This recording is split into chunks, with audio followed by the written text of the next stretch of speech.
Përshëndetje. Sot dua të flas për një temë që lidhet me rivlerësimin e pasurive të paluajtshme. Një prej pyetjeve që po gjej në mënyrë të vazhdueshme ka të bëjë me faktin a do duhet ta rivlerësoj pasurinë e paluajtshme. Nëse ju keni një ose disa pasuri të paluajtshme, dhe po mendoni për t'i rivlerësuar, pyetja a duhet ta rivlerësoni varet nga qëllimi që ju keni. Pra, nëse juve keni qëllim për ta trajtuar këtë pronë ose për ta shitur, atëherë sigurisht që do duhen parë detajet, por në kushte normale ka një avantazh për juve sepse ju kursen pjesën e tatimit që duhet paguani. Le të marrim një rast specifik se si ndikon kjo tek juve.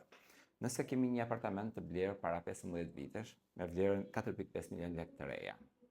Dhe sot doni ta shisni, tani ose në të afërm, në të ardhmen e afër doni që ta shisni. Dhe çmimi i shitjes për një pronë ekzistuese të vjetër mund të jetë diku ka rreth 10 milion lekë të reja. Këto janë shifra supozuese. Dhe në këtë rast fitimi që juve realizoni është 5.5 milion lekë të reja. Tatimi normal nga fitimi në pasuritë e paluajtshme në Shqipëri është 15%. Por me ligjin e rivlerësimit juve mund ta parapaguani me 5%. Pra, nëse tatimi në këtë rast do të ishte 8.250.000 lekë, pagesa tatim fitimit me 15%, nëse juve e rivlerësoni, juve mund të paguani 275.000 lekë të reja. Pra, në këtë rast është 1/3 e pjesës që do të parapaguhet.